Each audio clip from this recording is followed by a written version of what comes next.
सोचो ना आप कि देश की आजादी कई वर्षों बीत गए, लेकिन आज भी छुआछूत, भेदभाव, ऊंच नीच चरम पे है। इसी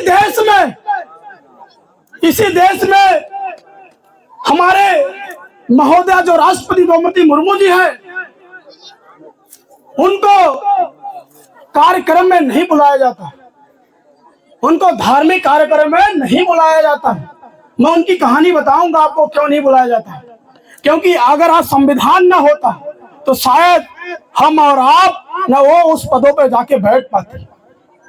क्योंकि जो महापुरुषों ने जो संघर्ष किया हमारे और आपके लिए, निरंतर संघर्ष किया, सारे कुर्बानियां कुर्बान की, अपने बच्चों को भी त्यागा है और आपके हमारे लिए। पता है ना बाबा साहब के 4 बच्चे कुर्बान हुए? पता है? पता है? किसको पता है? क्या पता है? क्या पता है? बस ये जानते हो कि बाबा साहब है, लेकिन इनके बारे में आप इनको पढ़ते नहीं हो। अगर पढ़ते तो आज ये यहाँ पे इस तरह की स्थिति नहीं होती, ऐसी व्यवस्थाएं नहीं होती। एक कहानी है छोटी, मैं बताऊंगा आपको। सन 1947 में एक क्लास में क्वेश्चन किया गया, एक प्रश्न पूछा गया कि ऐसी कौन सी चीज है जिसको हम देख सकते हैं पर छू नहीं सकते। उसी क्लास में तमाम बच्चे बैठे थे, तमाम बच्चों ने उसके उत्तर दिए।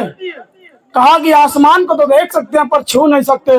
किसी ने कहा चंद्रमा को तो देख सकते हैं पर छू नहीं सकते। उसी स्कूल के बाहर एक बालक बैठ के भूख से तड़प रहा था, प्यास से तड़प रहा था, और उसने बोला इस घड़े को, मटकों को तो हम देख सकते हैं पर छू नहीं सकते। वो कोई और नहीं, वो डॉक्टर बाबा साहब अम्बेडकर जी थे। ऐसे संघर्षों से बाबा साहब ने हमको अधिकार दिलाया।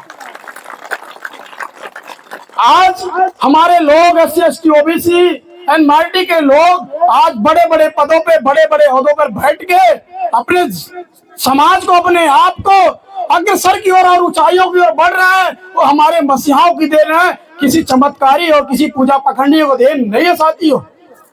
अगर होता तो इस देश में हमारा देश कब तक आजाद हो गया होता, अगर उनका चला होता। ऐसा कुछ नहीं है जिनको लगता है कि हम बिना कर्म किए फल मिल जाएगा, तो संभव नहीं है। बाबा साहब ने कहा था शिक्षा वो शेरनी का दूध है जो पिएगा वो दहाड़ेगा। क्या करेगा? वो दहाड़ेगा, वो निरंतर दहाड़ेगा। इसलिए शिक्षा पे ज्यादा फोकस करो, क्योंकि शिक्षा के अलावा आपके पास और कोई विकल्प नहीं है क्या? और विकल्प कोई आपको आगे बढ़ने के लिए और कोई रास्ते हैं क्या? है क्या? नहीं है। सारे रास्ते बंद किए जा रहे हैं। आपको, आपकी शिक्षा को बेची जा रही है, नीचे कण किया जा रहा है, उसको दूसरे घातों में बेचा जा रहा है। इसलिए बेचा जा रहा है कि हम और आपके बच्चे उस स्कूल में, उस कॉलेज में, उस यूनिवर्सिटी में नहीं जा पाए। जब स्कूल में हमारे घर के बच्चे, हमारे लोग नहीं जा पाएंगे, यूनिवर्सिटी में नहीं जा पाएंगे, कॉलेज में नहीं जा पाएंगे, तो क्या बताओ, क्या इनका बच्चे भविष्य क्या होगा? फिर क्या ये कलम चलाने के लायक होंगे? क्या जिस तरीके से आज आप लोग बैठे हो, ये सभी लोग बैठे हैं, क्या ये लोग बैठ पाएंगे? क्या नहीं कर पाएंगे, क्योंकि उनके पास दिमाग तो नहीं रहेगा ना। तो क्या बनेंगे? गुलाम बनेंगे। और गुलाम बनेंगे तो क्या करेंगे? क्या करेंगे?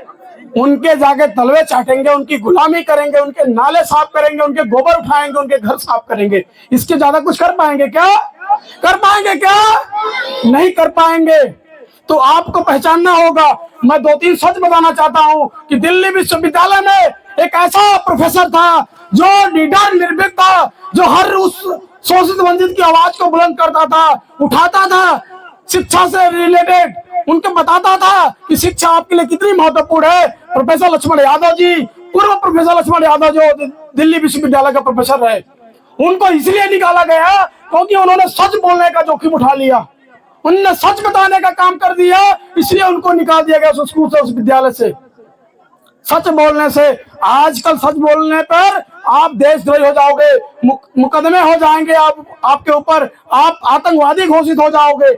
ऐसे लोग आज बैठे हैं शासन सत्ता में, जो हम लोगों के अधिकारों को खत्म करना चाहते हैं। उसी श्रेणी में एक और हमारी बड़ी बहन डॉक्टर रितु सिंह, जो दिल्ली विश्वविद्यालय की प्रोफेसर थी, उन्होंने ही यही जोखिम उठाया था सच बोलने का, और उनको भी विश्वविद्यालय से निकाल दिया गया, उनको भी निकाल दिया गया। हो सकता है आप लोग देखे होंगे, सोशल मीडिया तो देखते होंगे, कई दिन धरने चले, लेकिन कोई रिस्पॉन्स, कोई रिजल्ट नहीं मिला, उनको कोई रिजल्ट नहीं मिला। उन्होंने लगातार संघर्ष किया। सोचो ना कि जब आपको विश्वविद्यालय से निकाला जाएगा, आपको स्कूल से भगाया जाएगा, तो आप कहाँ जाओगे? कहाँ जाओगे आप लोग? किसके पास जाओगे?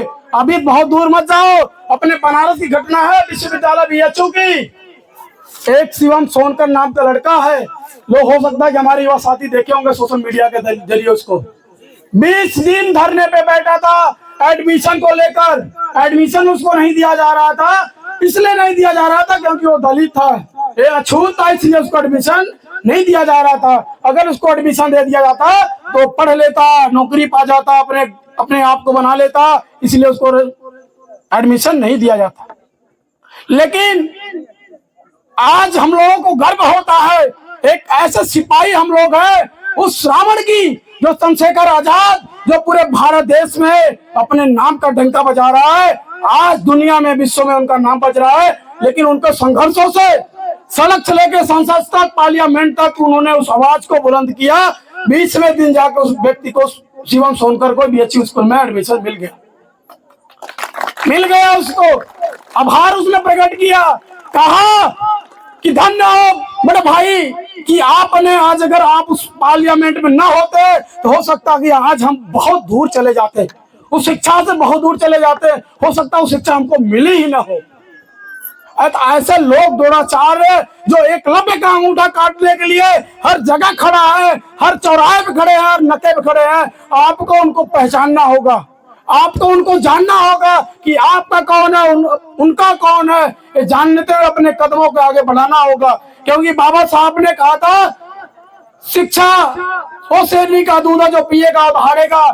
शिक्षित बनना है, संगठित रहना है और संघर्ष करना है। संघर्ष इसलिए करना है क्योंकि हमारे अधिकारों को बिना संघर्ष किए हमको मिलने वाला नहीं है।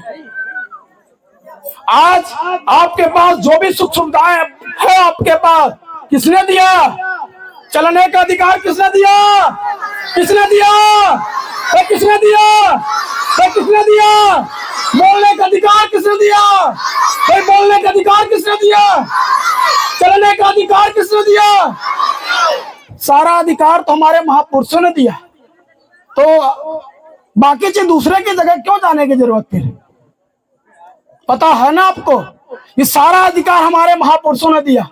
तो क्या आपको लगता है कि हमको व्रत रख लेने से, पूजा पाठ कर लेने से, चढ़ावा चढ़ा लेने से, ये सब कर लेने से क्या आपका उद्धार हो सकता है? क्या हो सकता है? क्या हो सकता है? क्या हो सकता है? क्या अगर होता तो सदियों वर्षों तक पहले हो जाता, क्योंकि इस देश में 33 करोड़ देवी देवता है। इस देश में आजकल तो पत्थरों में भी जान डाली जा रही है। आज इतने विद्वान हमारे देश में पंडित हैं कि पत्थर में भी जान डाल दे रहे हैं।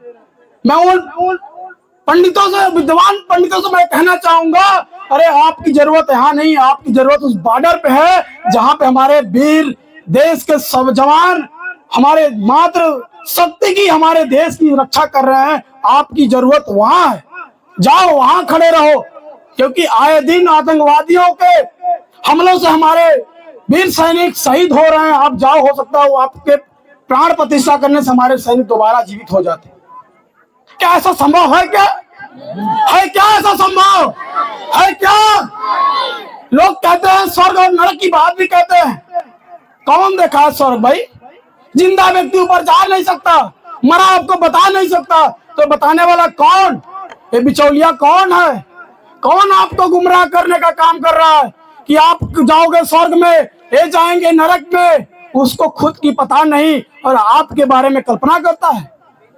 करता इसलिए है, जानता कि हम लोग नालायक हैं, एक नंबर के नालायक, क्योंकि बाबा साहब के संघर्षों को हमने भूल गया, उनके बलिदानियों को भूल गया हमने, उनके 4 बेटों की कुर्बानियों को भूल गया हमने।